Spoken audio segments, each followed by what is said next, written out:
Good morning. How interesting that we were just talking about movies. So, I'm a Dwayne Johnson fan. Kathryn, are you? Probably not as big a one as you. Well, I'm thinking that next time there's a rainy weekend, I am going to do a Dwayne Johnson marathon.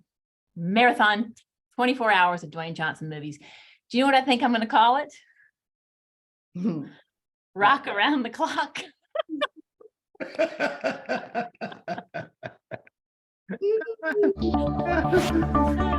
busy that weekend. Rock Around the Clock.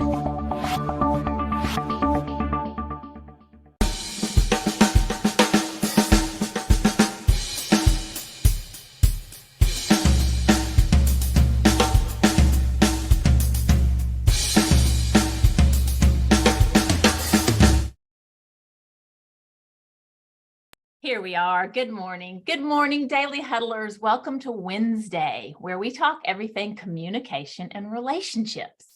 My co-host and I, Kathryn Sabol and I, we believe that more effective communication makes better relationships. And I think we all agree better relationships is a better way to navigate this world. So before we dig into our question today, which asks ourselves, are you a super pleaser? We have some questions to get us grounded and get us all fully present and into this conversation. And I think I would like to start with my treasured friend, Sorrel. Good morning, Sorrel. Good morning, Tara. Tell me, how are you and where are you? I'll answer the second question first. I am here. And this morning in the conversation, I discovered that here is not a location. It's actually what I say. So I am here, and the other question is, how am I?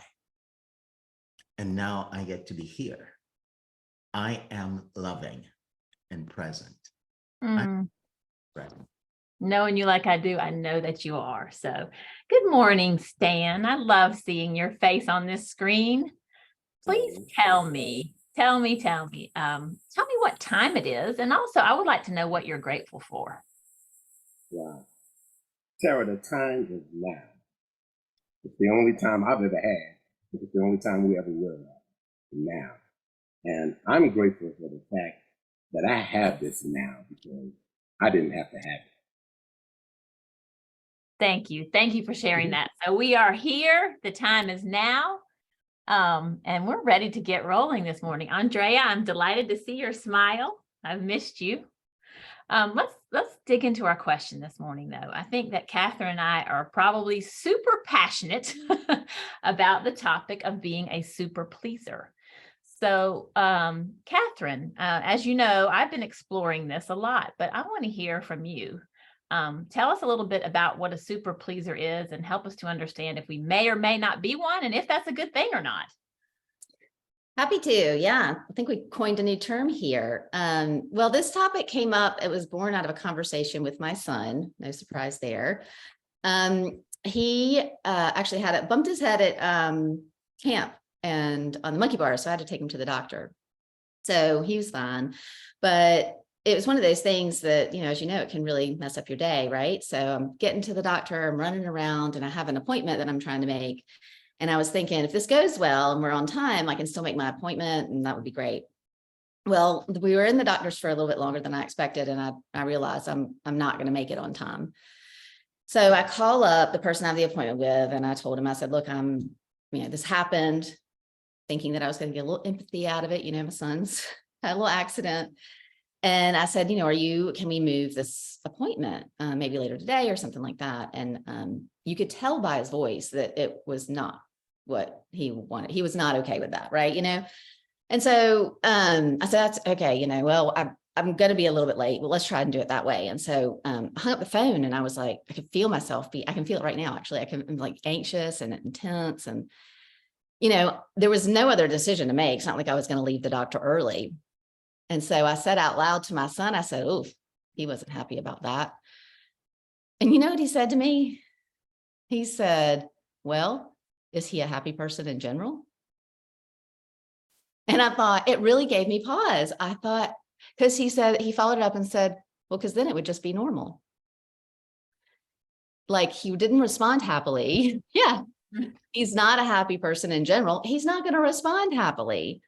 And I was like, he just took the responsibility right away from me for like trying to make this person happy. And so that became, I sat there with anxiety and tension and realized I am trying to please this person.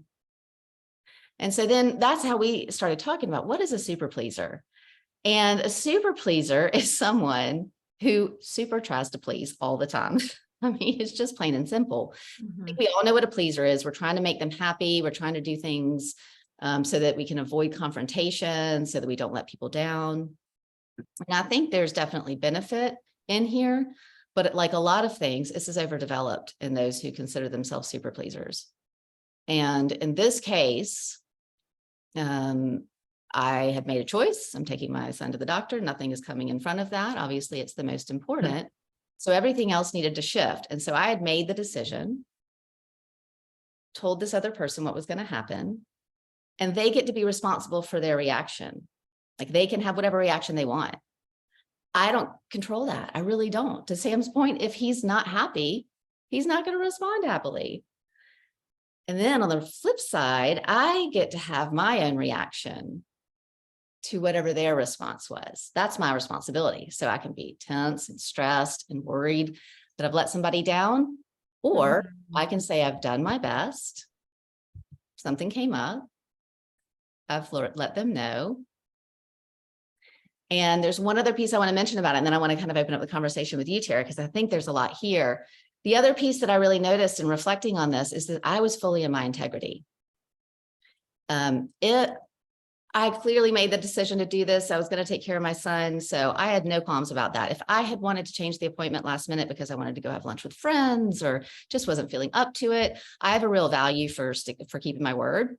And so that's a place where it can cause anxiety. And I want to distinguish those two from being in integrity and, and being a super pleaser, and really just realizing where the lines of responsibility need to be drawn.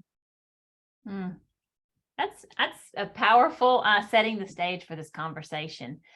And it really causes me to reflect on this topic, because on the outside, when you explain it, like just really working hard to please other people, it sounds all positive and beautiful. But I actually pulled up a little explanation of what I think Wikipedia or some research says about the definition of what they call people pleaser. And it says, a person feels a strong urge to please others, even at their own expenses. They may feel that their wants and needs do not matter. And before I read that, I had already been thinking about what we talked about and how wise your 10-year-old son is. And I also thought back to when my children were the age of your children. And, I have little patience, but I try to have empathy for a passive aggressive mindset. And oftentimes when my children would say, well, I asked her or I asked him what's wrong, and they said nothing. And I would always say to them, if they said nothing, then the problem becomes theirs. If there really is a problem, you tried, you asked. And so it's almost like I assumed that I too am this confident person that's not a people pleaser. But as you know, but I'm sharing with this audience, that's not the case. For the first time in my 57-year-old life, I have a therapist, and it is focused on this conversation of why I'm always putting my needs in the background. And what makes me angry about it is I never saw myself that way.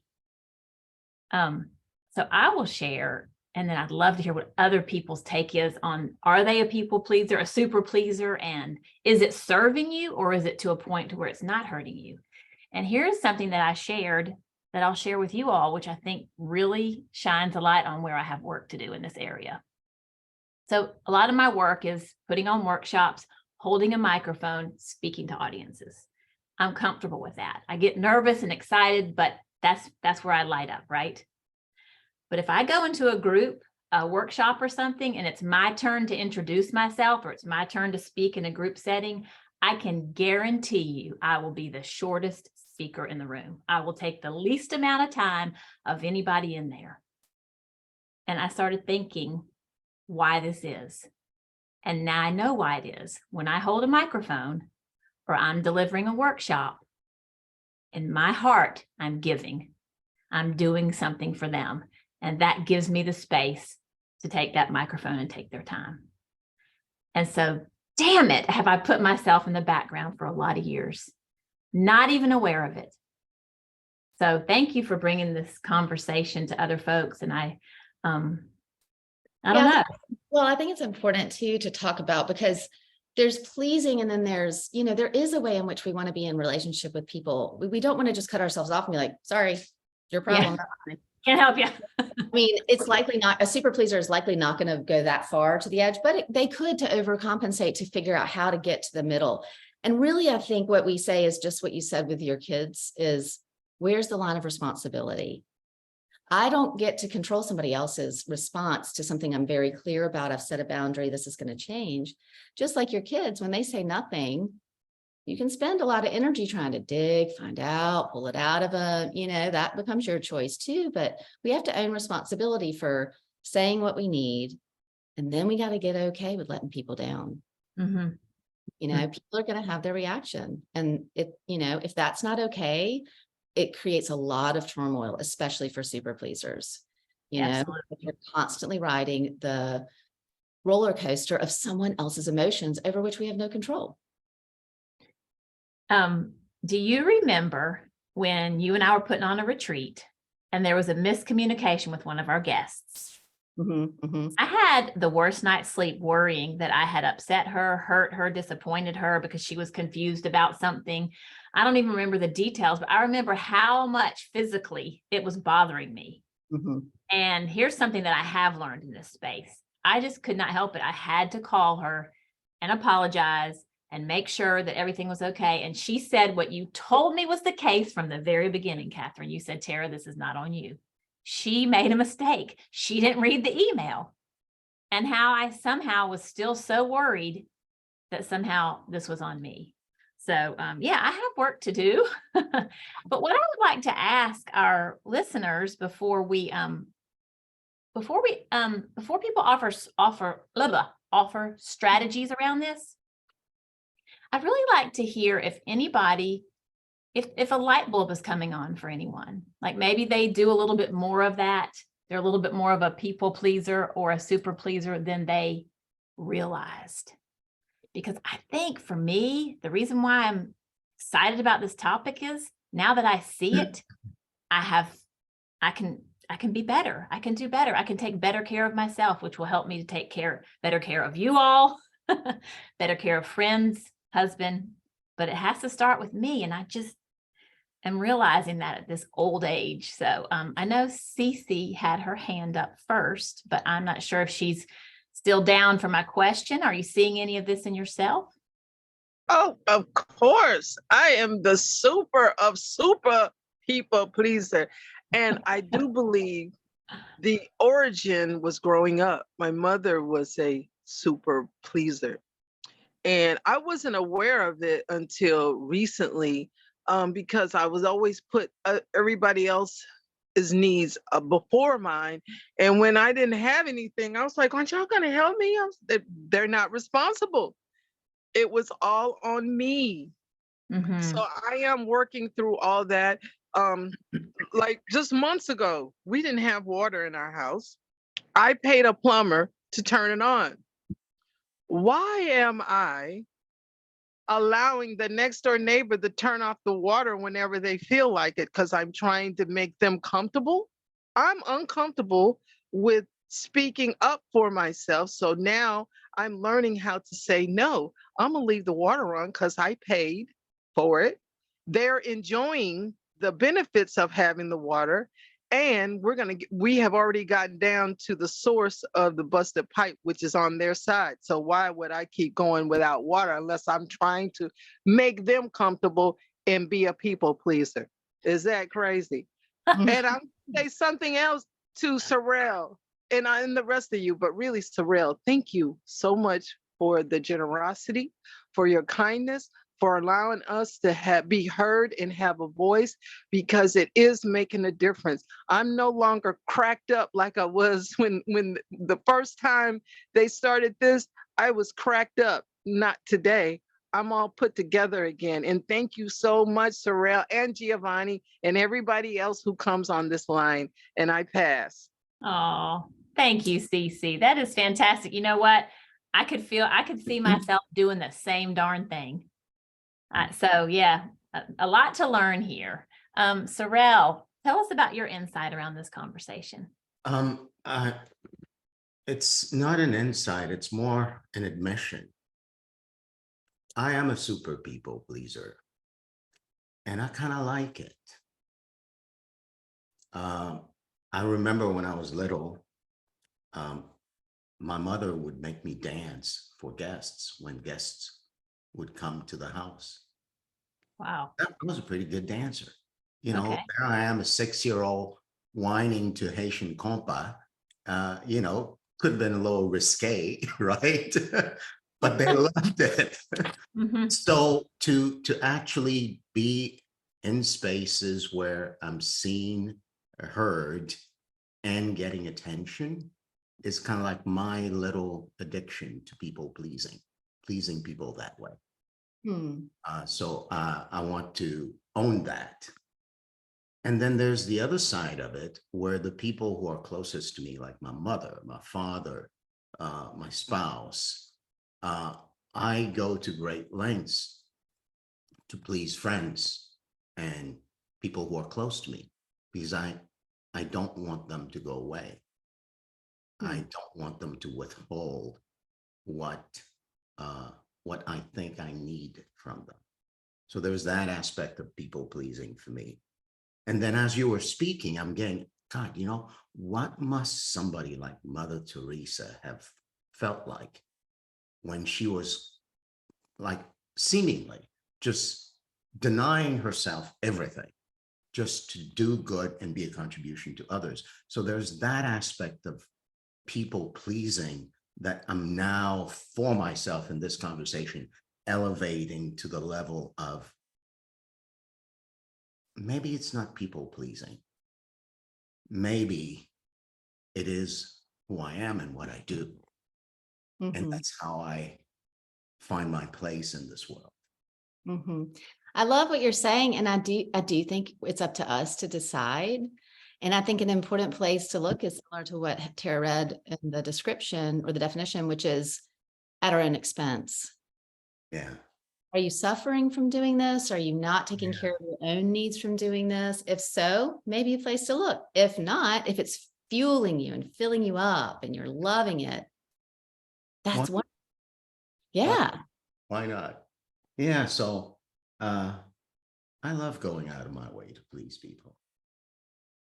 I love that about you. And I've been on the receiving end of that, and it feels amazing. So it has its intended effect to put out beauty and good in the world. Wow. Yeah, that really is clarifying. Thank you, Kathryn and Sorrel. Thank you. And Andrea. It triggers something similar to what Sorrel was saying, but I put it more, for me, it works better if I'm acknowledging that I am a recovering people pleaser. So I am in the process of acknowledging who I am. And like Kathryn, like you guys were summarizing, if it's something that is fueling me and it makes me a better person because it's all about me, not in a selfish, egocentric way, but it is all about me, then it is truly not just people pleasing. I am pleasing to the things that are needed in this moment. Right. But by just switching in my head that I am a recovering people pleaser, or I am a recovering workaholic, things that were truly in a negative light become something that is my nature, and I'm aware of those things. So I use that a little bit when I'm trying to turn something that could potentially be negative into a positive. But the trigger from today's conversation was truly I used to think that I was a people pleaser, but based on your definition, I was more into the super pleasing. And that was my light bulb. Like, was I people pleaser or super? Like, what are the levels? Okay. So that was the thing that I learned today, just the levels and how you can play with those levels. Mm. Mhm. So what is it to you? What's the difference between being a pleaser and a super pleaser? I believe potentially is like see it in two forms: the magnitude of the things that you are letting pass that are important for you, so you can do for others. So the amount of things, is it the majority of your time? And if so, that puts you in a category of super pleasing, like it's all the time about others. And when you are normal or leveled people pleaser, it could be potentially something that you are aware of that you can actually fuel to your positive. So the super is potentially more, how I'm reading it, more negative, that you're always pleasing others and never put yourself as the priority. So it's is in that form, in the two form, in the magnitude and the priority that you put into the things that you're doing for others. That's Mhm. how I read it. I love it. I love that, Andrea. And what I heard from you too is it came to me that if I'm dependent on their being pleased, Mhm. my well-being and my happiness, I'm in a really tricky place. I'm in a bind. Very tricky, because you are allowing and giving the control of how you feel to others. So if they're not pleased, which you will truly never going to know unless they are telling you or showing you visually, you're never going to ensure that whatever you're doing is actually providing the value and the things that they need, because it's all about them. They control how you feel. Yep. I love that. Thank you for Mhm. that. That's great. Absolutely. Thanks. That's so wise too. I'm what's coming up for me and listening to you and listening to Sorrel is leading with a generous spirit and giving. One of our tenets is who we always want to be. But after I want to hear from Rashida, but I think I have some examples of when it does negatively affect, at least for me. And this is really, really just an enlightening conversation. I thank you all so much, because nobody wants to lose their generous spirit, right? Yeah. Rashida. Good morning, everyone. I'm telling you, I went through what Cece says, what Sorrel says, what Andrea says, and trust me, guys, I qualify myself that addicted people pleaser. It's so scary to accept what I accepted this morning, but the beauty is accepting it. But what I accept is that when I please someone and I see that they are really getting on my back in the way that is they are taking me for granted, then I want to go into the recovery scenario. And why I say this is because I remember when I was running my soup kitchen, this pleasing every single one, 255 people in the line, I want to please, and trust me, someone come and say, oh, we got that 2 weeks ago. You feeling us the same thing? No, it could not be the same thing. Why? Is because it would spoil if I feel you the same thing 3 weeks ago. Trust me, guys, when you want to please someone, you have to wake up in the morning and say strong prayers, and ask for a lot of forgiveness that people don't get on your nerves. Trust me, I'm going to still keep being a people pleaser. And why is because I love helping people. And why I say that is because once you help someone, you're helping yourself out. So because you learn from that individual that you are pleasing, are trying to please.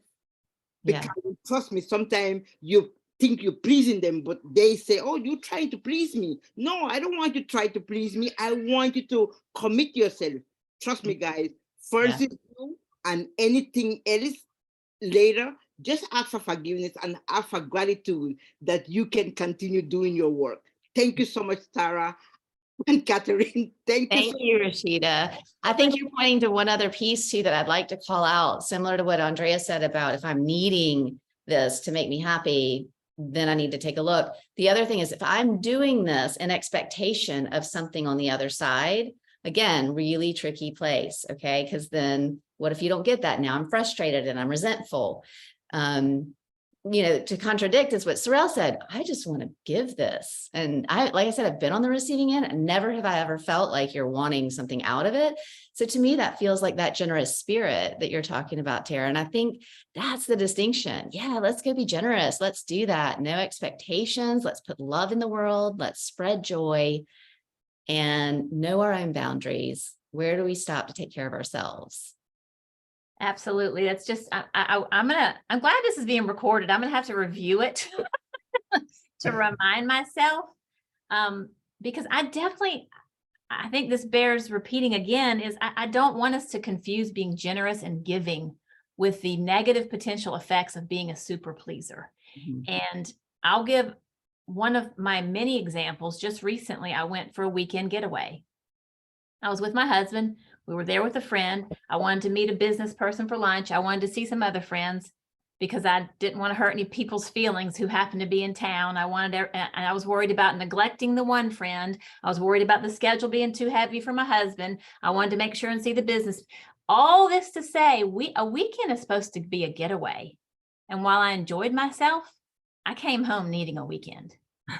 And that's because I worried about everybody's weekend except for my own.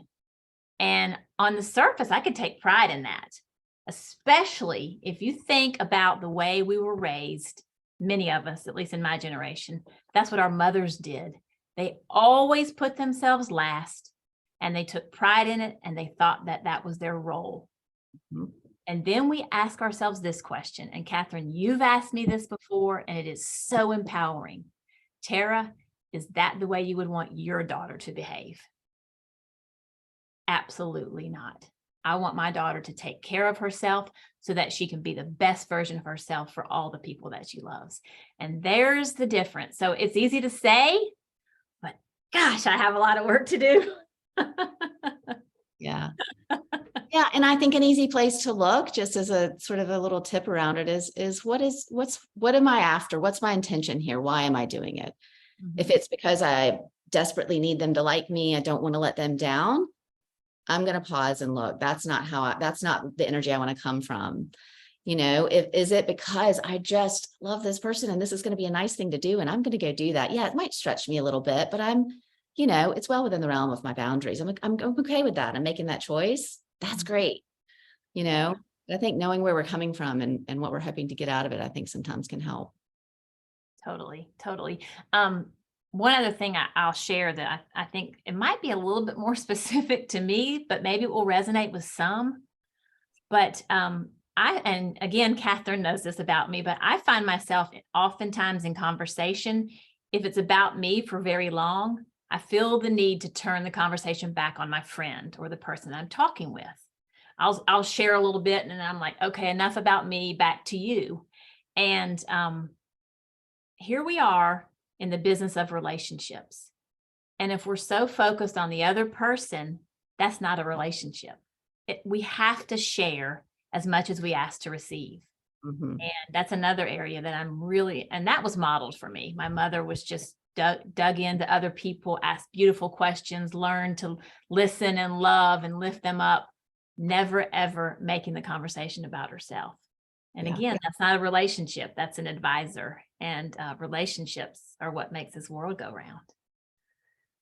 I love it. Oh, thank you. Thank you, Tara. Thank you, everyone, for being here, for what you shared with us. And it's really enlightening for me to get really clear about, intention. What am I doing? And then to be really clear, like Sorrel says, in this generous energy, expecting nothing in return. So with that, we're going to go to our 7 tenets, and we're going to start with give today. Be in your generous spirit. Give of your love, your friendship, your gifts, and love. Love those around you, love yourself, and just love that we are able to be here and now, because it is a gift. Relax more and stress less. Get your 7 hours of sleep and eat mostly plants. Your body will thank you, and it will help you to laugh out loud, find the joy in life, enjoy, and to move that body. Thank you, everybody on the Daily Huddle. We will see you next time. Thank you, Tara. Bye, Thank you, everybody. Kathryn. Thank you. Love Thank you you, guys. Kathleen. Thank you. Bye. Nice Enjoy yourself. discussion. Nice discussion. Love it. Thank you.